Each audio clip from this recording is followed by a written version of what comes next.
And welcome back, everybody, to the Podcaster Nation. That's right. I said welcome back because I know you were just listening to our stuff and you said, man, I want to go back for some more. Folks, we have a lot more for you. We have a great guest today, unbelievably accomplished. I'm going over the notes with this gentleman before the episode, and everything that I'm saying, it's okay, we have this many, we have this. I'm blown away with every single fact that I'm asking him.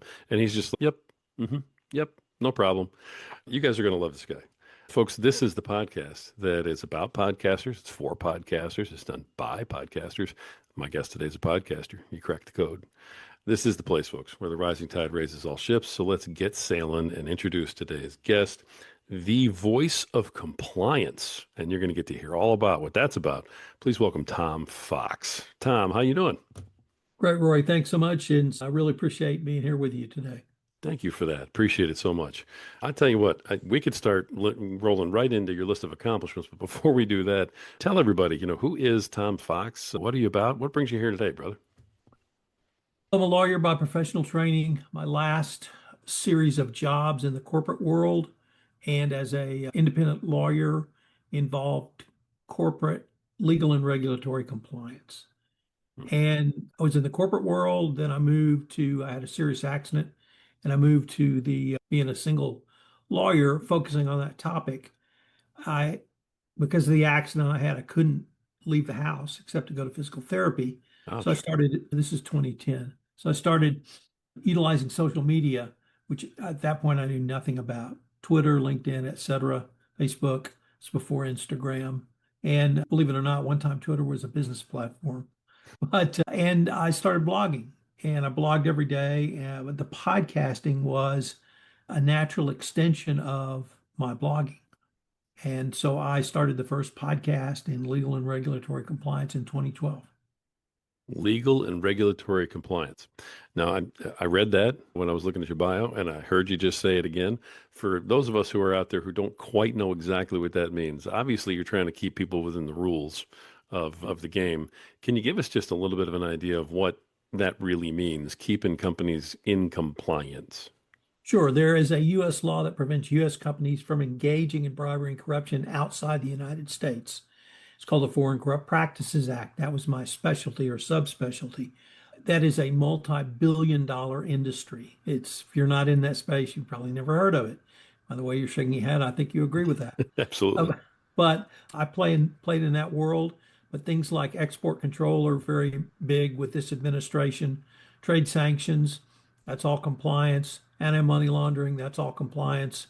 If we flip over to things like financial investment houses, financial services companies, and banks, those are all heavily regulated and require compliance.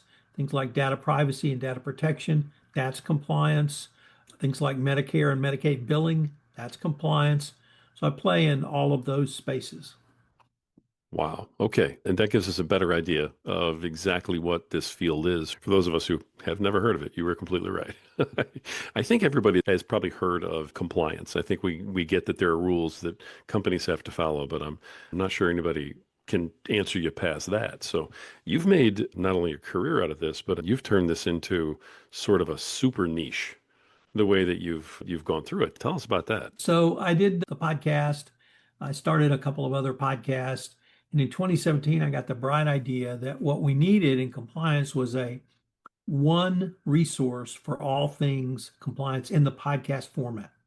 There were three major trade organizations in compliance, two non-for-profit, one for-profit. So I went to all of them and I said, look, let's form this joint venture.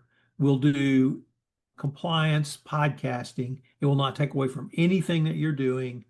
And we'll be the one-stop shop for compliance information in the podcast format. And not that I would ever suggest anything anti-competitive. We'll corner all the market on advertising. I could get no interest. The first question was, what's a podcast? And after that is, nah, too out there. So I just said, bleep it, I'll do it myself. So in 2017, I formed the network.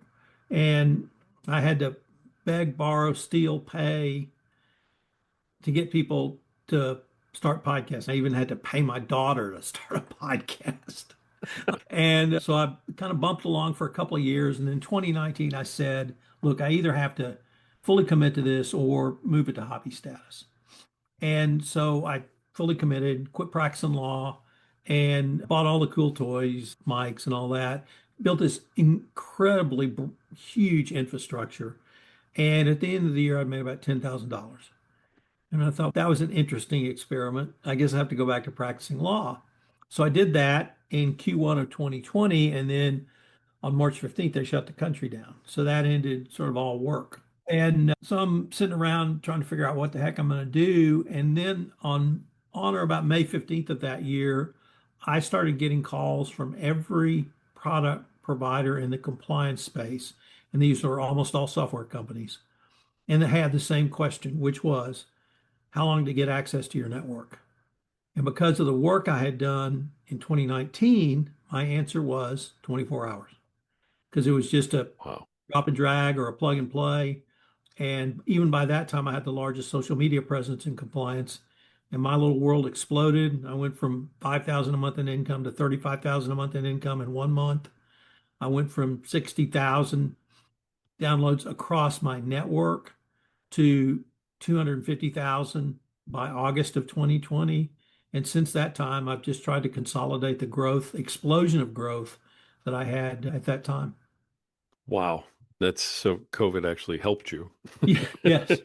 which So is, when one of my favorite phrases is when preparation meets opportunity, luck occurs, and I was extraordinarily lucky. there you go. That's beautiful. It's exactly what you did. You had it all ready to go when everybody needed it. Yep. So okay, I'm dying to find out about how you monetize that kind of thing. Do you mind if we go there just for a minute? Sure. How do you go to $35,000 a month? You know, what it's like, what are you selling? How are you monetizing that? I'm curious. So the first thing was that all of these companies had a marketing budget, of course. Prior to COVID, all marketing in the compliance world was done in person. Trade shows, conferences, breakfast roundtables, lunches, dinners, etc. So that all that was gone, but all that money was still there. So one, I had people with money to spend.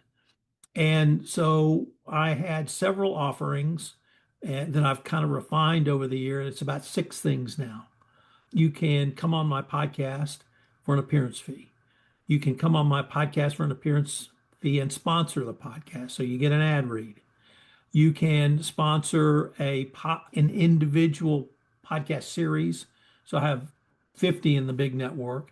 You can sponsor one of those, 2 episodes a month, 4 episodes a month. That's generally about 3,000 a month. I can do so at that time, I got a lot of interest though in branded podcasts. So basically, I would host and produce a podcast for a company because they needed one to spend their marketing dollars and two, they didn't know how to do it. So they asked me to do it. So I picked up five or six of those sort of immediately. All of this, of course, was in the time where there was no work. And literally, I spent 12 hours a day doing podcasts because I had nothing else to do. And so the work that came in, I was able to bring it in and do it. I had the infrastructure, so I could had the all of that done. So it was just sort of that confluence of events. And then as the year went on, I was able to hire some people to help do the back end work and do the content creation of social medias shares because I quickly realized that as important as the podcast is, it is the social media sharing assets created by a podcast that are, if not equal value, close to equal value. So, Hmm. audiograms, videograms, tweets, LinkedIn, Instagram, Facebook, all of that evergreen social media sharing material can be used not simply to publicize the podcast, but to publicize the company. And then from my perspective, I everything I do has always been geared to writing a book. So I write about 3 or 4 books a year. And when people go out, how on earth do you do that? Here's how I do it. I used to or I still blog every day, but 4 blogs became a white paper. 4 white papers became a chapter. 4 chapters, you've got 100 pages. So it was all one production process. Now take that same concept with a podcast. I get a transcript. That's in addition to a blog post. Now I can create a blog post out of it, but I could use that transcript as a first draft of a something. Once again, whether it's a few pages, whether it's a white paper, whether it's a chapter, whatever it may be.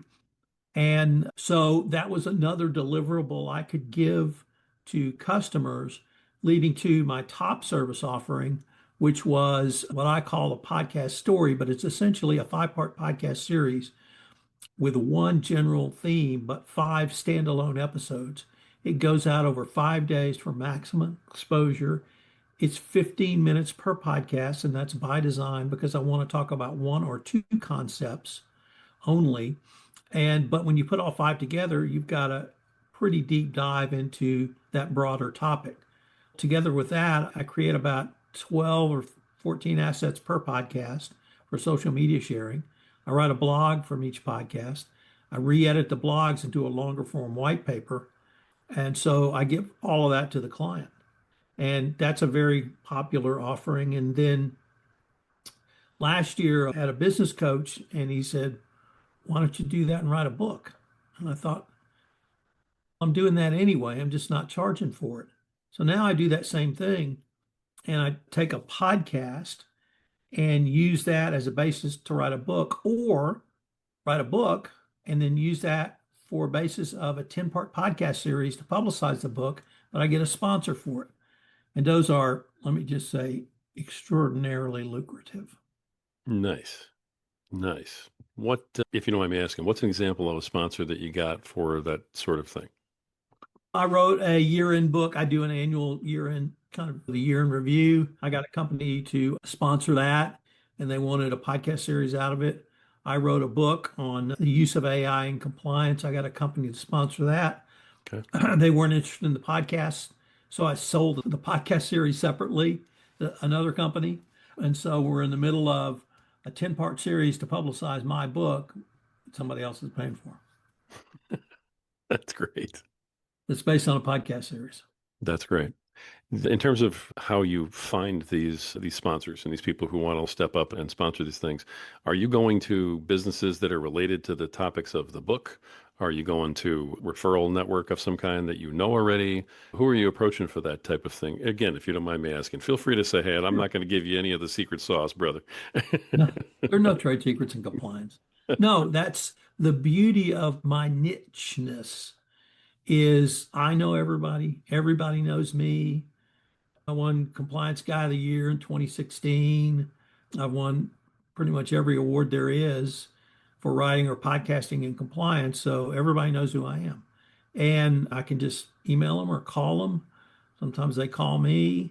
What I have not been able to do, and I actually hired either an agent or a salesperson, whatever you call them, want to call them, is to try to break out of the compliance niche to a broader corporate niche Hmm. or a broader corporate audience. And that's led to my last sort of cracking the code on on podcasting for monetary generation because it turns out what companies need is nobody has a content creator anymore. They're certainly going to have a CMO and they're certainly going to talk about that, but they don't have anyone who can actually create the content for them. And that's where I'm, as you probably guessed, I'm just a content machine. And I can crank that out and give them content. But it's the podcast, it's an ad read in the podcast, it's a white paper around all of this, it's multiple assets that they can use to not simply publicize a podcast, but a 30-second clip, the video clip they can attach to an email. It's just the creation of social media sharing assets that has become so valuable and very valuable. I love that. I've never heard it referred to that way, social media assets, but fits so well. And I don't think 99% of the people out there look at it. They figure you're creating all this social media and all this content. It's just to get listeners for the podcast, or it's just to grow your brand. And it doesn't even occur to anybody that that's all marketing material that you could sell to somebody. Yes. That's brilliant. I love that. How did you come up with that? Trial and error. Just starting I came up with the idea of the podcast series pre-pandemic, and so I was well suited or well staked on that, and just expanded out to all of these other offerings.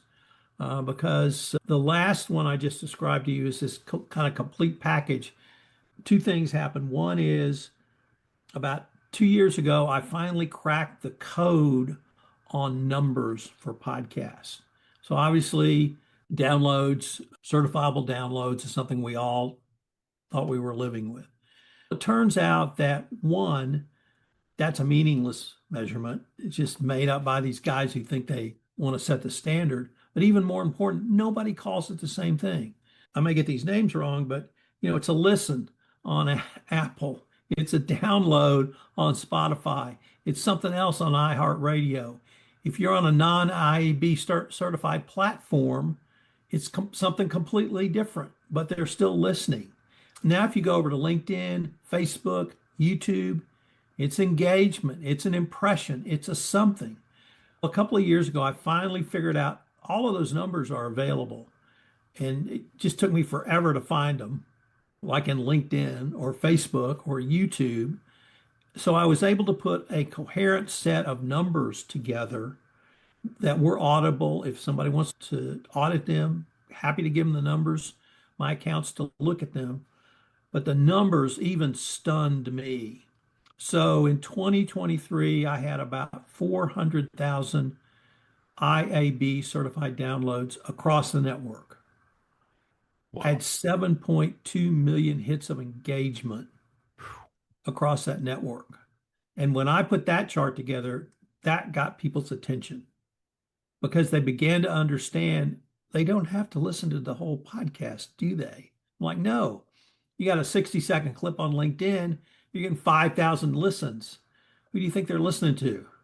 Yeah. And it was just sort of that, figuring things out as I went along. And so that, and then also finally understanding that these companies need content and they need someone to create content. And if they're in the compliance space, I know compliance better than they do. So I can translate anything they tell me into compliance speak. Okay. I love the way you're packaging this. My background's in sales. And so I'm over here just nodding my head going, love it, because the packaging makes so much sense. And you're not saying anything that's untrue. You're just letting people know this is the real story that you don't get with just the word download, which Right. hates. And the reason, so when I started the network, I knew legal and regulatory compliance was never going to be the next Joe Rogan or Mark Marion or any of those guys. But my thought, and back in sort of 2017, 2018, the magic number was 30,000 downloads a month. I knew I'd never get that. But I thought, well, what if I had 10 podcasts that would get 3,000 each? And because I was so niche, I decided to go down that route. And then I discovered the meaninglessness of an IAB certified download, and even more meaningless that you're going to get $25,000 for every 1,000 IAB certified downloads. And so I completely won't even discuss that with anyone. That's, I love that. That's beautiful. I do some podcast coaching, and one of the first things that I tell people is exactly what you're backing up everything I've been telling my folks. So I love this. I'm going to refer your podcast to this interview to everybody that I've spoken to because you're backing it all up. Everybody feels like they come in and they go, oh, I got to get downloads. I got to get downloads. I got to get advertising. And they're worried about getting 10,000 downloads so they can get a 30-second clip that's pre-recorded that's going to pay them 18 cents. Yeah, And people just don't understand where the real money is. And you cracked that code. This is years ago you did this. it's years ago, but the whole sort of package I put together for six figures, I didn't figure that out until this year. Oh, okay. So All right. now I can sell one podcast for six figures. And once I get to about three or four of those, that's all I have to do. There you go. That's a good day. All right. Let me back up a little bit because you made the statement about what if I had 10 podcasts that had 3,000 downloads each. Love the thinking there. That's out of the box. How can I put these numbers together in a different way? But they're all your podcasts. And so you've got a network, so to speak, of podcasts that are all yours in some capacity. We talked about this a little in the pre-interview. You produce them or you own a part of them. Can you explain to everybody kind of how you put together this network of podcasts, where that came from, and what that's about? Sure, I have one switch, it's on and off. I don't have a dimmer. And when I get an idea, I start a new podcast. So, Star Trek in compliance, Star Wars in compliance, sports in compliance, Winnie the Pooh in compliance, everything compliance, great women in compliance, daily compliance, weekly compliance, compliance tip of the day, data privacy and compliance. Let's see, the ones I've started in the past month, AI in compliance. I'm getting ready to start an AI tools in compliance. I met a woman that I had great chemistry with, and we're going to start a podcast just because the chemistry was so good. So I just start these podcasts and are great people in compliance, chief compliance officers. I just unending amount. I did James Joyce in compliance, Kafka in compliance, Dante in compliance. I'm in the middle. Every summer I do Star Trek, the original series in compliance called Trekking Through Compliance. So I'm in the middle. I started that on June 1. So I'm having to update that this year. And as my wife said, this is really just an excuse to rewatch every episode, isn't it? And I'm like, yeah. And I'm in the middle of or towards the end of a Sherlock Holmes in compliance where did a podcast on every one of the 56 short stories, and now I'm on two of four novels. And I'm trying to decide if I'm going to go deep dive into the movies next. Wow.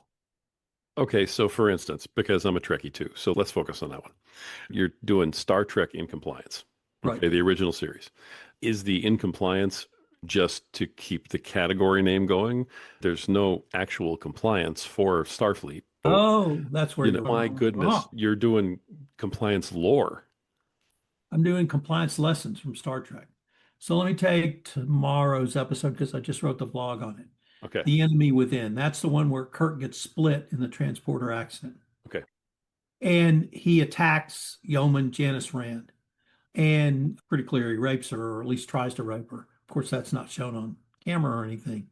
And she scratches him across the face. McCoy and Spock try and interview her about what happened. And she keeps crying. He's the captain. He's the captain. I have to do what the captain says. And they don't Wow. know how to have empathy for a woman who's been the victim of a sexual assault. So I use that episode to talk about harassment at the workplace and how when someone reports harassment, you can't just sit down and say, just give me the facts, ma'am. Where did he touch you? When did he touch you? How did, why did you let this happen, basically? Which you're going to get anyone who reports, whether it's to the police or a whistleblower, to shut down. So just things like that. They're lessons in every episode. Leadership, compliance, ethics, investigations, all training, all of those sorts of things. That's beyond creative. Congratulations on that too. You've taken this to a level that I'm only starting to understand, I think. So you're taking today's rules of compliance in industry and business and in corporations, that type of thing. You're applying them to all of these different subject matters, different books, different TV shows, and you're picking out a lesson Right. from each and putting it out that way. And you're doing it in a creative way. And that's making all of these different podcasts, which is producing all of this different content, which is giving you downloads and views and value to then turn around and market. I because wow. That is brilliant to put it together like that. My my next question, of course, again, being a sales guy, is you said you recently brought in a sales guy of some kind or some sort of team or a service. Have you been up until now selling all this stuff yourself on top of making all of the content? Yeah. Okay, when, how? That's a full-time job right there because let's hit everybody with some numbers. Okay, I've been holding these back because I didn't want to knock anybody over, but you've got between 60 to 70 podcasts on one of your networks. And is that the Compliance Podcast Network? It's actually across both networks. The Compliance Podcast Network, I think I have 50, and I have 10 or 15 on the second network. Okay, and I apologize for getting the numbers a little askew, but they're so huge that I think I'm still trying to wrap my head around them. Okay, so you've got two different networks on two different topics. You've got all of these podcasts, somewhere in the neighborhood of 60 to 70 total. You've written how many different books at this point? Since 2010, 38. 38 books. Okay.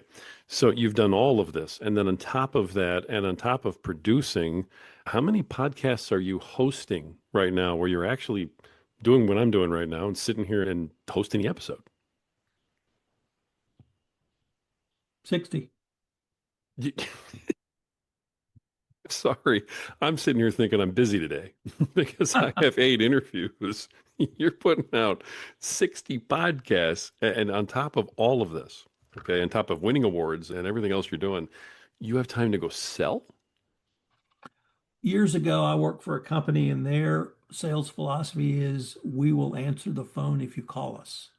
And that sort of inured to me. And so I will answer the phone if you call me. And then I learned, oh, I have to put some materials together. And so I'm a lawyer, so I can write. So I wrote out stuff. And now I have a team that uses Canva to create this really cool graphics and marketing material. And then a sales guy who actually knows what he's doing. And that's not that easy to find these days either. So congratulations. As a former sales guy. Okay, wow. So you built this all yourself though, really. And now Right. you're expanding out and you're bringing in team members. When in this process did you make the decision that I need to start bringing in help? I need to bring in other people for different tasks like sales, like some of these other It, tasks. it was in summer of 2020 during the pandemic, and I was spending literally 4 to 6 hours a day creating the social media shares. And that was one of the things that led to that huge spike in numbers that I had that year was I just decided I was going to hammer social media, a minimum of 3 tweets a day, LinkedIn, Facebook, Instagram. I'm not a TikTok guy, so I don't go there, and I realized as we started to move out of the pandemic, I couldn't continue. If I was going to do any other work, I couldn't continue to spend 4 to 6 hours a day just doing social media. That seemed to me to be the lowest hanging fruit. And I got to outsource or resource outside the United States who could do that. Hmm. And now I have a Okay, team that does that. wonderful. So the social media was the first thing that you started to kind of outsource? Yes, Okay. Based on the time and the effort that it took. Makes sense. Okay. Excellent. Beautiful. The Now we've talked about your compliance podcast network. You've got another network, the Texas Hill Country Podcast Network. Tell me about that and where that came from. sure. In 2021, my wife and I moved to a part of Texas called the Hill Country, which is just that, hills. Not too many hills in Texas. And so when I got here, there were no podcasts. And unfortunately, I fumbled after around and 2 people started podcasts. So I have the third one in the Hill Country and called the Hill Country Podcast. And one day I met a guy who has a Facebook news show. It's like a daily news show, except it's on Facebook.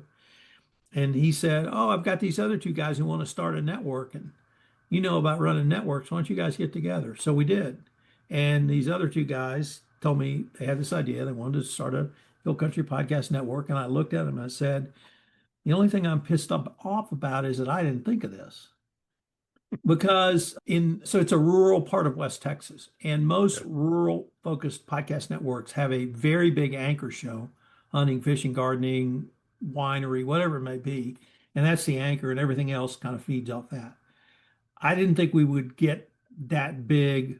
Once again, that I don't think in terms of the really big podcast, but I live in a town of 25 or near a town of 25,000 people, 3 day a week newspaper, internet radio, so no local radio, no television, and they were starved for content. And this guy with his Facebook, essentially daily radio show, he just ran it on Facebook. He was getting great numbers. And my county is 38% over the age of 65, and they're all on Facebook. So I knew if I posted on Facebook, I'd get an audience. That's what we did. And part two of that equation, though, was no businesses in town were doing social media marketing. They were trying to sell through the newspaper or advertise in San Antonio, which is the closest town. It's about an hour away, but that was a complete crapshoot. And I knew what I'd looked into advertising in the newspaper. I knew what the price was. And I knew I could produce an episode cheaper. So we came in with a package of 2 podcasts a month for $400 and creating, once again, just creating what I'd already created in the Compliance Podcast Network, but trying to get these business people to understand your audience is on Facebook. Why not be on Facebook talking to them as a thought leader? And they'd never really thought about that. Pretty quickly, we now have as many subscribers as newspaper subscriptions in town. With our network, I try to focus on sort of the human interest stories. So, businesses, authors, artists, songwriters, movie producers, those sorts of podcasts. We've got a couple of financial advisors who have financial advising podcasts. We've got some other businesses. And so we have this sort of small niche little group of podcasts, and I'm trying to just continually show these people, or I'm a member of Rotary. So I started a Rotary podcast, and they were like, oh my God, it's a podcast for Rotary. It's like revolutionary. And we won a Gold Communicators Award for it. Nice. Yeah, Congrats. That's cool. yeah, it is. And there's just such an opportunity here because once again, the market's here. I just love the way you tell the story too. We didn't have a, I joined the Kiwanis and we did, or a Rotary, and we didn't have a Rotary podcast. So of course I started one and I added it to the network. I love your attitude. I love the way that it's more of a why not? It's not why. It's not what's the issue is going to be. It's just why not? We don't have one. Let's try it. Have you had any podcasts where you've had that kind of impulse and said, you know what? We don't have one of these, so let's make a podcast where it hasn't worked? Or are you just Midas touching the gold and everything you try works? Let me change that question just a little bit because what I'm going to say will encompass that. Okay. And the question I get is tell us your top 5 mistakes you made podcasting. Okay. Like, that's easy because it's one, but I'm going to save that to the end. I've never made a mistake podcasting. And the reason is I've learned from everything I've done. So if a podcast doesn't work out, it's not a mistake. I look at it as a learning experience. Either I lost interest in it, or it turns out I couldn't get enough people to be interested in coming on as guests. I used to have a podcast for a chief compliance officer called The Compliance Life. And I thought it was great, but I just didn't think it was that great. So I was like, okay, I'll move on to something else. So now the mistake is every podcaster has made this mistake, but we make it once. And that mistake is don't hit the record button.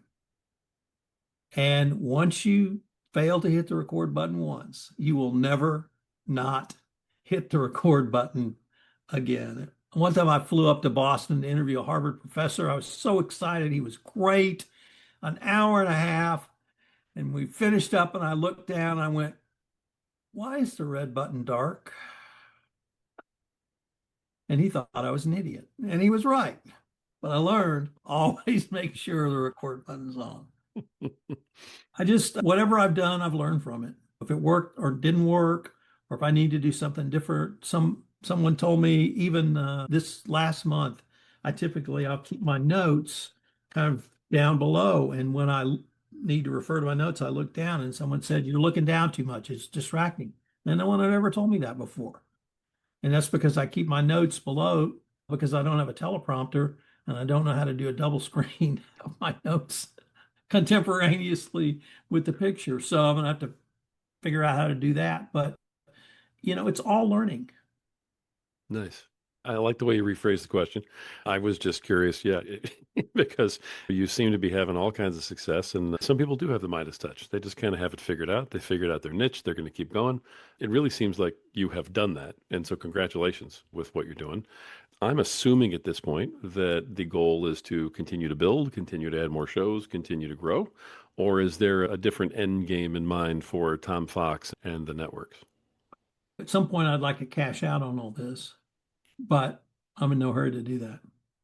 Good deal. So you're loving what you're doing at this point, even with all the Absolutely. shows. I talk to the smartest people in compliance every day, all day. And it's not that I can see around corners, but I talk to people who can see around corners. And because I talk to all of those people, I can put all of those points together. So it seems like I'm the guy when I'm just talking to everybody. That's beautiful. You may have just answered the question that I usually ask, but it's kind of my Arnold Schwarzenegger I'll be back thing. I just like to get it in there. Let me ask you, what is the thing about doing all these podcasts and platforms and everything else that you do that you love the most? And what is the thing that you do with everything that you're doing that you just really and truly dislike the most, would love to just throw it out the window and never have to deal with it again? So, what I love the most is I'm intensely curious. I was always a voracious reader, and I found that I can consume more information in the audio format. I talk to people all day long about things I love and things that they're passionate about. I have two requirements and two requirements only for a successful podcast. Number one, how much did I learn? Number two, how much fun did I have? And that's it. And I always learn something. I may be the guy, but I always learn something from a podcast. And then if I have fun like I have here, and like you're having fun, it communicates in your voice, and people will appreciate a host who is engaged in having fun.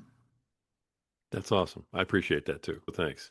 All right. Now you got to give it up though. Now, what is the thing that you just really, man, you'd love to throw right out the window? I get up very early in the morning and I work 12 to 15 hours every day. But I feel like two things. So I played high school athletics. So I still have all these stupid tapes playing in my head. One of which is you got to earn it every day. And at 68 years old, I feel like I got to earn it every day. So that's one thing. But the second thing is I have a lot of repeat guests. I have a lot of friends, but I have a lot of first timers. And I can roll in and look at a set of outline for 30 seconds and roll through a podcast, but this may be the only time they ever do a podcast. So I feel like I owe it to them to be on time, to be prepared, to be engaged, because otherwise I'm not being fair to the people I'm interviewing. So I just, even when I'm dragging my ass out of bed at 4:30 or 5 every morning to get ready, I'm like, nope, I've committed to this and I'm going to do it to the best of my ability and I have to earn it every day. So you're still going through the grind even after all these years and all the success. Yep. Yeah. All right. You definitely have earned it. So I love it. Listen, I appreciate everything you've brought on here. I don't get to go through a podcast very often where I didn't even start, I stopped taking notes because I'm like, I'm just going to rewatch this one and take notes on my own time. Where I can sit back and go, man, I learned a ton. And there are a zillion great ideas in here for me and all kinds of other podcasters. So I appreciate you bringing that today because it makes it kind of a special episode just for me. And I am enjoying myself. I'm loving listening to this. Let me ask, and as we kind of draw things together and wrap them up a little bit, what is your best piece of advice for the at-home indie podcaster who is nowhere near where you are, obviously, but who really is just trying to kind of get going, who wants to make it, wants to stick around, and wants to be thinking about some of these things, like maybe I can monetize one day. What's your best piece of advice for them? If you haven't started a podcast, my advice is get off your duff and start. That's it. Quit making excuses. Just do it. Don't say, oh, what mic do I buy? Shut up. Go buy a mic. Go buy a Blue Yeti, whatever it is. Go to Amazon. You can get a mic. But it's just start. And then there's five, I think there are five reasons to have a podcast: thought leadership, content creation, audience engagement, relationship development, and one other one I just forgot. Figure out which one of those you want to do. And they're not mutually exclusive, but you can tailor your podcast to one or more of those. If you want to own your space, whatever your space is, do the following: start a daily news podcast, because that's when that's when I figured out that's how I own this space. I met a guy, or I knew a guy, and he did Indiana basketball and he broke down Indiana basketball games. Then he started an Indiana basketball daily news podcast. I'm like, who's ever going to listen to that except people from Indiana? Well, it turns out he has huge advertisers in Indiana for that because his audience is so passionate. And so I started a daily compliance news podcast. And the guy asked me one in a podcast conference, he said, I have a podcast on PTSD. I said, perfect. The daily PTSD news for veterans podcast, or whatever you want to call it, because I know that there's a veteran in the news every day with struggling with that issue. And if you could talk about those issues, you're going to own that space. And so if you want to own your space, just do a daily news. And now I know you're going to say, how much time does that take? When I started, it took an hour. Now it's 15 minutes because I do 4 curated stories. And then if we can take it another level, this completely amazes me. So it's 4 stories a day, 5 days a week, 20 stories a week. I take 10 of those stories, and on Saturday, I do them as 10 for 10, 10 top compliance stories for the week. I get better numbers on 10 for 10 than I do on my daily compliance news podcast. Oh my gosh. So repurpose everything. I love that idea too, the daily news thing. And here in Indiana, we do really love our basketball. I'm not sure if you even knew I was in Indiana, but No, I didn't. normally I have my IU cup sitting right here, but it's in the dishwasher. So I If you look real close, you'll see a U of M helmet behind me. oh my goodness. All right. I see it. I see that Wolverine helmet over there. Oh, good for you. I love it. Is that where you went? Yeah, Or are you just a fan? no, went there. Went there. Congratulations. That's fantastic. It's Yeah, and it started that other guy, he was 3 of his buddies, and they listened to every game they couldn't see on television. And they 2 of them were in Texas. And they'd listen to it on the radio, and they would literally break down every game. And then he got this other idea, and I thought that's absolutely brilliant. how long are your daily news podcasts usually? Is it a 10, 15 minute thing on just one Four to story or five is it minutes. it's 45 minutes? Yeah. You're putting out like long form content like that on 4 different areas daily? I would call it short form content because it's less than 5 minutes for the whole podcast. So I have 3 daily podcasts. I have daily compliance news. I have compliance tip of the day. Those are both about 5 minutes. And for the summer, I have the Star Trek series, which is closer to 10 to 15 minutes. Oh, I see. I thought you were telling me each one of those was 45 minutes, like each. No. Okay. And I'm sitting there and the amount of minutes in the day is just trickling away in Yeah. front of me. And I'm going, how? So at some point, do you really have more hours in your day than everybody else? Because how are you getting this done? But that's amazing. I love that idea. That's great. That's really beautiful. I'll tell you what, you've had so much to throw out here, and something tells me you got at least one more thing in there. So let me kind of end with this. And I didn't warn you about this, so I'm trusting that you're going to be able to handle this curveball. Is there anything that I didn't ask you? Is there anything that maybe we talked about and you want to drive home a little harder for our audience, which are mostly podcasters? Or is there anything that maybe just one more leave behind, something that you've been sitting on that we didn't touch on that you know is going to help everybody else? I'm going to give you the floor for the last minute here and go for it. Never be afraid to ask for money. And I say that as someone who is afraid to ask for money for years. And the best example I can give you is this podcast appearance fee. I charge $500 to come on a podcast. And my wife beat on me for years to do that. And I said, oh, no one will ever do that. I'll never get any podcasts. No one will do that. No one pays for that. And so I remember it was a September. I can't remember which year I instituted that. And I started off at $100. 2 months later, I raised it to $250. Nobody blinked. At the start of the new year, I raised it to $500. Nobody blinked. The end of that quarter, the first year, I raised it to $1,000. People started blinking. I'm like, okay, I've hit the pain point. So I kicked it back to 500, and I've never changed it since then. And nothing wrong with having two, three, $4,000 a month in income coming in for something that you're already doing. But you're not going to get it unless you ask. And you are providing a service. Don't ever think somebody's doing you a favor to come on your podcast. Maybe, but you're doing them a favor, particularly if you're delivering to them social media sharing assets and this whole package of things that I put out as well. So don't be afraid to ask for money. Wow. See, I knew you had one more in you that you were just waiting on. You just went right to it. I love it. Absolutely love it. Tom Fox, the voice of compliance. Tom, I can't thank you enough for coming on here and talking about all this stuff that, frankly, most of my listeners have never heard about before. You've been great. Roy, this has been way too much fun. Congratulations on the Pacers. And I've really enjoyed my time with you. And I hope we can continue this conversation. And you're going to have to come on one of my pods now. Oh, anytime. Although I may need a little while to come up with $500. I'm going to give you the friends and family. All right. Listen, I appreciate you. Thank you, sir. All right, folks, that's been, like I said, the voice of compliance, Tom Fox, with so much. If you didn't take something out of this podcast, folks, that's going to help you and grow your business and your podcast, then you weren't paying attention. You know what? Go back, re-listen to it again. Have a notebook next to you. This is the podcast that's done by podcasters. It's for podcasters. It's about podcasters. And folks, as we demonstrated here today in huge form, this is the place where the rising tide truly raises all ships. So keep sailing. Compliance Podcast Network. Start your mornings with daily compliance news, quick, sharp updates on the top compliance and ethics stories in under 5 minutes every morning in Compliance Podcast Network. Because compliance never sleeps.